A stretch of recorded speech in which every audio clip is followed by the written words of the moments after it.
I got to tell you, I feel really good about where we're at here in Wisconsin. We win Wisconsin, Donald Trump wins the presidency. Simple as that. And you know, we see what's happening at the Democrats' convention, and you know, I think there's just a fundamental question that the American people are going to be answering here, and that is, should Vice President Harris be given a promotion? Should she be given a promotion to president? Now let's take a look at the record. Look at the record. She was put in charge of the border. She's the border czar, right? 12 million people have come in illegally into our country, and just this week it's been revealed that 300,000 unaccompanied children have come into this country, and they have no idea where they're at. Many of them are being trafficked, including sex trafficked, across America, because we have no idea who they are. That was on Vice President Harris's watch with President Biden. Absolutely. And you look at, she cast the vote, the deciding vote in the United States Senate to pass the Inflation Act. Now, they called it the Inflation Reduction Act. Has inflation or the cost of living gone down in your life? Not a chance. No. Even now I don't do a lot of the grocery shopping in our family, but now and then I get into the grocery store and buy a few things. Even I notice, and I'm somebody that just buys it and goes to the cash register and pays for it. I don't look at the prices. Even I notice that prices have gone up significantly, and that is in part because of that over $1 trillion Inflation Act that she was the deciding vote on. She was there supporting the Biden administration's agenda the entire way. And then, of course, we have the weakness abroad that's leading to war. It's as simple as that. Weakness leads to war. When we've seen strong presidents in regards to foreign policy, there is peace around the world.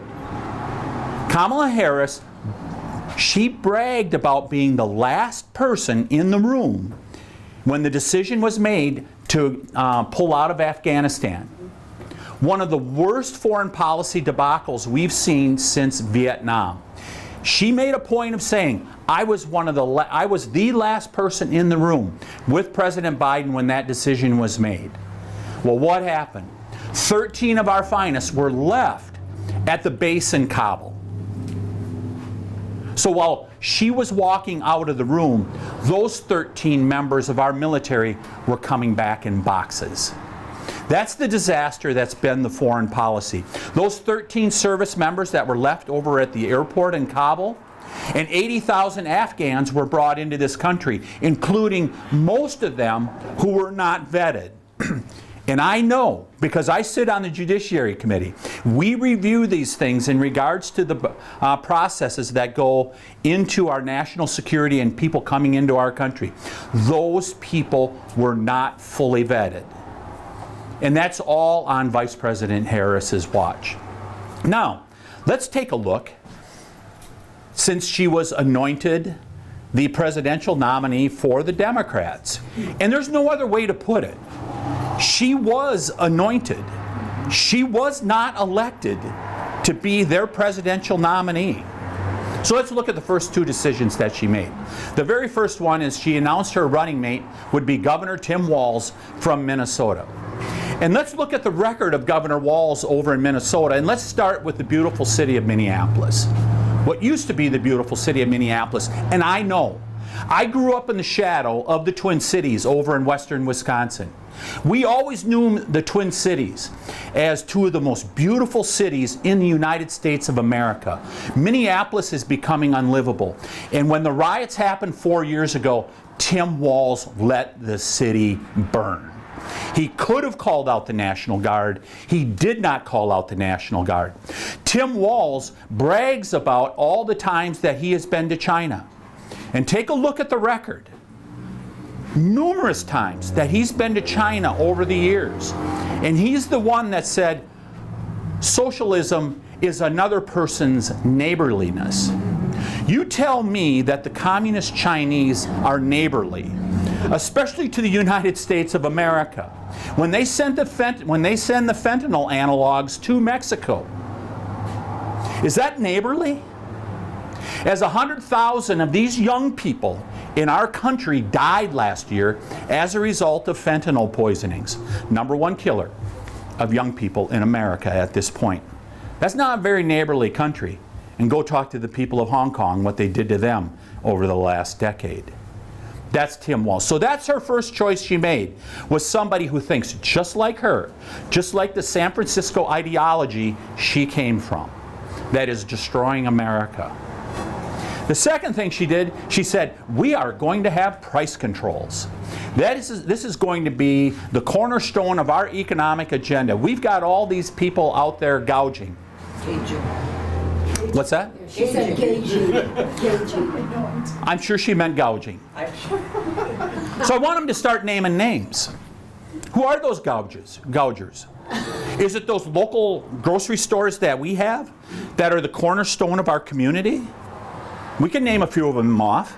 Are those the people that are the gougers? Who are those gougers out there? Why don't you name them?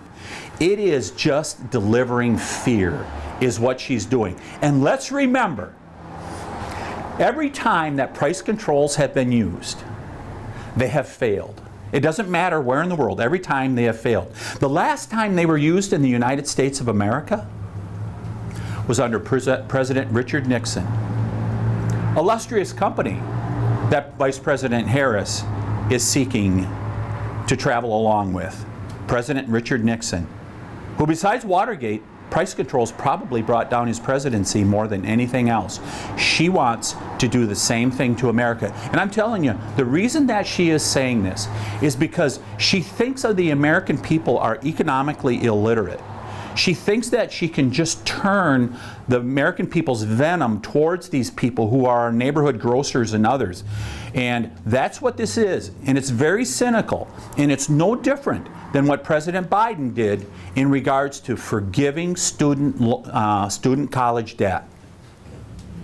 He thought that he could get away with it, that he could turn these into voters. In 2022, it worked. I think in 2024, it's not going to work because I think the American people are awake. So, there's a better way. There's a better way. She fails the test of wanting to get this promotion to the President of the United States. You look at the failures of the border, the massive spending, the failures in regards to foreign policy. Let's just go back 5 years ago. Inflation was at 2%. Who was the president? Trump. Donald Trump was the president. There was relative peace around the world. Of the last 4 presidents, Democrat and Republican, which president did Vladimir Putin not go into a foreign country or try to invade a foreign country? Trump. He did not do it under President Trump's watch. Under whose presidency, in an unprecedented action, it was like 3 or 4 Arabic countries signed the Abraham Accords with Israel. Who was president then? Trump. Donald Trump was. We had relative peace around the world because we had a strong foreign policy. Weakness always leads to war. We need a strong foreign policy. That's what happened with President Trump. When were we last energy independent? Under Donald Trump. Just 4 or 5 years ago, we were energy independent. The very first action of the Biden-Harris administration, they shut down Keystone and they made it clear, we are not going to be energy independent in America. By the way, which was the who was one of the #1 beneficiaries as far as the bad guys around the world of that? Vladimir Putin.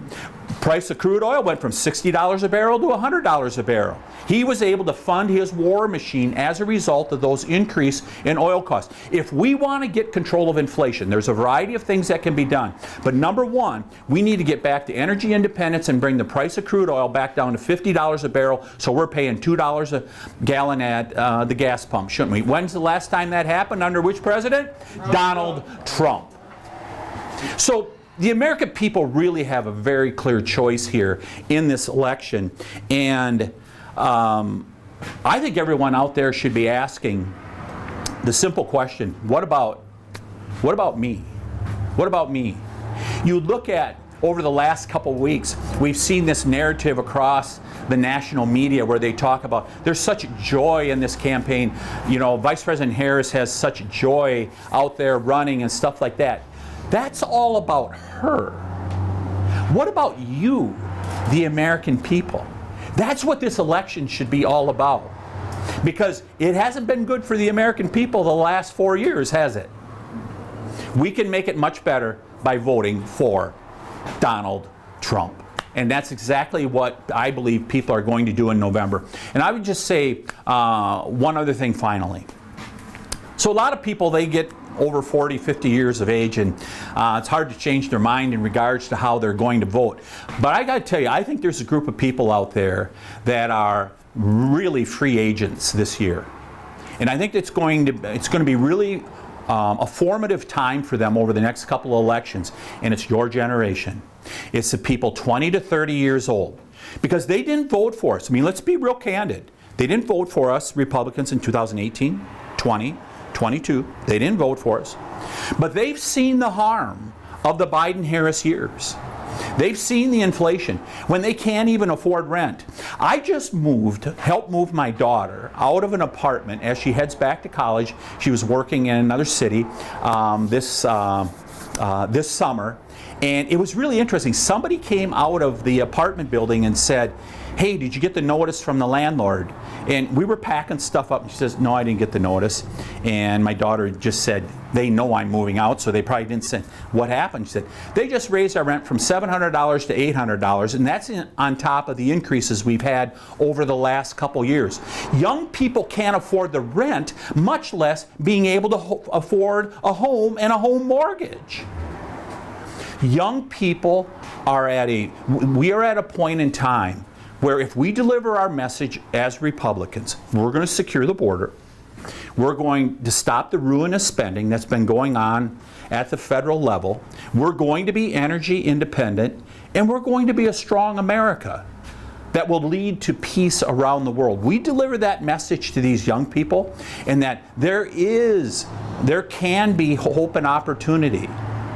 The same thing happened in the 1970s. Remember, all the way from the price controls of Richard Nixon to Jimmy Carter's disastrous presidency. By the way, the Biden presidency looks pretty good in comparison to, or I should say the Carter presidency looks pretty good in comparison to the Biden presidency. But the 70s were disastrous, and a new guy came on, and that was Ronald Reagan. And he said, "This is a great country. This is a country that is exceptional. And we should all be thinking that way." And that's exactly what he did for 2 terms. And we saw a country that was transformed. We can do the same thing again here in America. This is a great country with great people. And we can turn this around again, because it has been done before. America has seen dark times, just like we've seen over the last few years. America can do better, and it will do better, because we're going to win in November, aren't we? Yes, absolutely.